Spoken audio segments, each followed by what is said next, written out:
Morning student. अब अपन तीसरा पाठ पढ़ेंगे रसखान। इनका जन्म सन 1533 ईस्वी में हुआ था और इनकी मृत्यु 1618 ईस्वी में। जन्म स्थान इनका दिल्ली। इनका वास्तविक नाम है सैयद इब्राहिम। इनका नाम ऑप्शनल क्वेश्चनों में पूछा जाता है कि रसखान का वास्तविक नाम क्या है, तो इनका नाम है सैयद इब्राहिम। और इन्होंने जो प्रमुख रचनाएं की हैं वो है सुजान रसखान एवं प्रेम वाटिका। और इनकी भाषा रही है ब्रज तथा इन्होंने मुक्तक शैली का अपने साहित्य में प्रयोग किया है। अब इनका जो जीवन परिचय है वो इसमें दिया हुआ है, आप इसे नोट भी कर लेना, हमने पॉइंट बना दिए हैं। पहला है इनका जीवन परिचय। रसखान सगुण काव्यधारा की कृष्ण भक्त शाखा के कवि थे। इनका वास्तविक नाम सैयद इब्राहिम था। ये दिल्ली के पठान सरदार कहे जाते हैं। कुछ विद्वान इन्हें पिहानी का निवासी मानते हैं, किंतु इस विषय में कोई प्रबल प्रमाण उपलब्ध नहीं है। वैसे रसखान किसी बादशाह के वंशज थे, ऐसा प्रेम वाटिका की अधोलिख पंक्तियों में स्पष्ट है। तो इसके लिए दोहा है उनका। देख गदर हित साहिबी दिल्ली नगर मसान, छिनही बादशाह वंश की ठसक छोर रसखान। इनके जन्म के संबंध में मतभेद है। कुछ विद्वान इनका जन्म 1533 ईस्वी मानते हैं, किंतु मिश्र बंधु ने 1548 ईस्वी माना है। इनका जन्म दिल्ली में हुआ था। ये गोसाई विट्ठलनाथ के शिष्य हो गए थे। इनका उपनाम रसखान यथा नाम तथा गुणा, जैसा इनका नाम है वैसे ही इनके गुण हैं पर आधारित था, क्योंकि इनके एक एक सवैया वास्तव में रस के खान हैं। सन 1618 ईस्वी के लगभग इनकी मृत्यु हो गई। ये है इनका जीवन परिचय। अब इनका साहित्य परिचय देखो।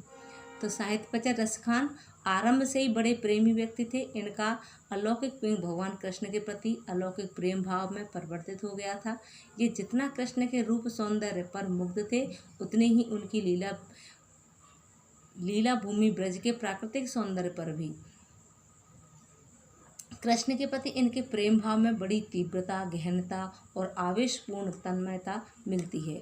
इसी कारण इनकी रचनाएं हृदय पर मार्मिक प्रभाव डालती हैं। अपनी भाव प्रबलता तथा सरलता के कारण इनकी रचनाएं बड़ी लोकप्रिय हो गई हैं। ये हो गया इनका साहित्य परिचय। अब इनकी रचनाएं कोई एक या दो पूछी जाती हैं, तो आप इनमें से जो अच्छी लगे वो तैयार कर लेना। वैसे दो दिए, सुजान रसखान और प्रेम वाटिका।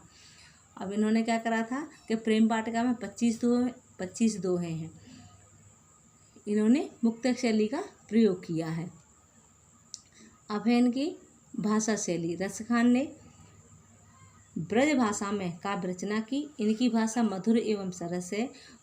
उसका वास्तविक प्रभाव ही उनके काव्य को आकर्षक बना देता है। उन्होंने कहीं कहीं पर यमक तथा अनुप्रास आदि अलंकारों का प्रयोग किया है, जिससे भाषा सौंदर्य के साथ भाव सौंदर्य में भी वृद्धि हुई है। अब इनका साहित्य में स्थान। श्री कृष्ण के भक्त कवियों में इनका सर्वश्रेष्ठ स्थान है। ये है रसखान का जीवन परिचय। तो आपको ये जीवन परिचय तैयार करना है। अब है इनके आपका दो हैं इनके लेसन हैं सवैया। तो सवैया है आपका, इसमें आपके सवैया छंद है। तो इसमें 6 पद्य दिए हुए हैं और एक दिया हुआ है आपका कवित्व। तो यानी कुल हैं ये 7 पद्य। तो इसमें हमने काव्य सौंदर्य सबका लिख दिया है। भाषा सब में एक ही है। भाषा इनकी ब्रज भाषा है। उन्होंने किसी में भक्ति रस का प्रयोग किया है, कहीं पे इन्होंने श्रृंगार रस का प्रयोग किया है। और छंद सबके सवैया हैं तथा अलंकार सब में अनुप्रास है। और जो भी हैं हमने लिख दिए हैं। अब देखो पहला सवैया क्या है। मानस हूँ तो वही रसखान, बसों ब्रज गोकुल गाँव के वारन। जो पस हो तो कहाँ बस मेरो, चरो नित नंद की धेनु मझारन। पाहन हो तो वही गिर को, जो धर्यो कर छत पुरंदर धारन। जो कग हो तो बसेरो करोमल, कालिंद कूल कदम्ब की डारन।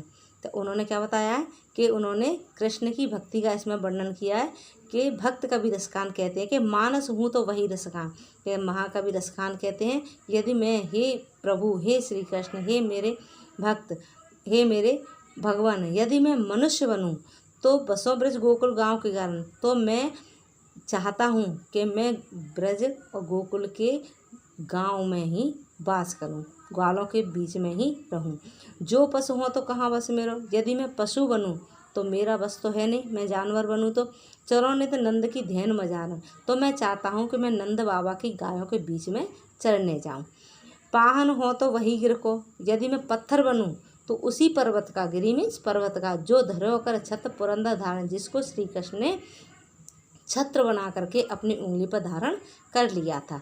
जो कहो हो तो बसेरो करो, यदि मैं खग मीन्स पक्षी बनूं तो मेरा बसेरा कहाँ हो, कि मिल कालिंद कूल कदम्ब की डालन, के कालिंद यानी कि यमुना के किनारे कदम्ब की डालन मीन्स डाल के ऊपर मेरा बसेरा हो, यही मेरी आपसे इच्छा है। तो इसमें उन्होंने काय का अपनी इच्छा को प्रकट किया है कि प्रभु अगर मैं मेरा जन्म हो तो ऐसा ऐसा हो।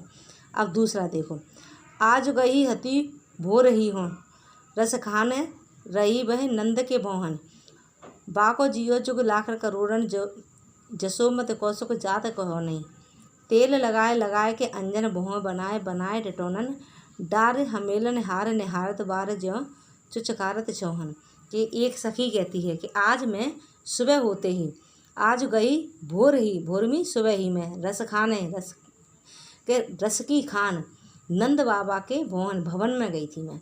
बाको जियो जुग लाख करोड़, उसका हृदय का जो टुकड़ा है, उसका लाल है जो कृष्ण है, वो लाखों करोड़ों वर्ष जीवित रहे, जसोमत कौशक जात कहो नहीं, जिसके कारण माँ यशोदा के सुख का वर्णन नहीं किया जा सकता। तेल लगाए लगाए के अंजन, माँ यशोदा तेल लगा करके, काजल लगा करके, भौहें बनाए बनाए डिटोना, उसकी भौहें बना देती हैं और डिटोना नज़र का टीका उसे लगाती हैं।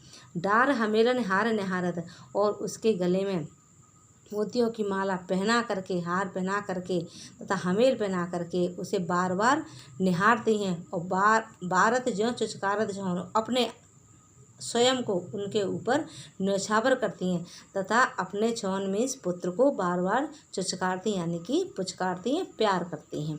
इसमें अनुप्रास अलंकार का प्रयोग किया गया है। अब है आपका तीसरा, देखो, धूर भरे अति सोहत श्याम जी तैसी बनी सिर सुंदर चोटी, खेलत खाद फरे अंगना पग पैंजन बांधत पीरी कसौटी, जा छब को रस खान बिलोकत बारत काम कला निध कोटि, काक के खाक भाग बड़े सजनी हरे हाथ सो ले गए माखन रोटी। कि इसमें एक सखी कहती दूसरी सखी, हे सखी देखो कि धूल भरे अति शोभित श्याम, धूल में सने हुए श्री कृष्ण, श्याम जो श्री कृष्ण बहुत ही सुंदर लग रहे हैं, तैसी बनी से सुंदर चोटी, और उतनी ही सुंदर चोटी उनके सिर पे बनी हुई है जो उनकी सुंदरता को और बढ़ा रही है। खेलत खात फिरे अंगना, और खेलते हुए खाते हुए जो अंगना में घूम रहे हैं, पग पैंजन बांधत पीरी कसौटी, और पैरों में जो पैंजन मीन्स पायल पहने हुए हैं वो बाज रही है, वो अत्यंत सुंदर लग रही है, तथा कमर में पीला पटका यानी पीला वस्त्र पहने हुए हैं, वो अत्यंत सुशोभित हो रहा है। श्री कृष्ण के रूप सौंदर्य का वर्णन किया गया है। या छबको रस खान विलोकत, और बात्सल रस का प्रयोग किया गया है। या छबको रस खान विलोकत, रसखान कवि कहते हैं कि इस छवि को विलोकत मीन्स दे करके भारत काम कला निध कोटि के कामदेव अपनी करोड़ों कलाओं को इन पर न्यौछावर कर देता है। काक के भाग बड़े सजनी हर हाथ सो ले गए माखन रोटी। ये सखी कहती, हे सखी अपन सबसे अच्छे भाग्य तो उस कौवे के हैं जो भगवान कृष्ण के हाथों से माखन रोटी छीन कर ले जाता है।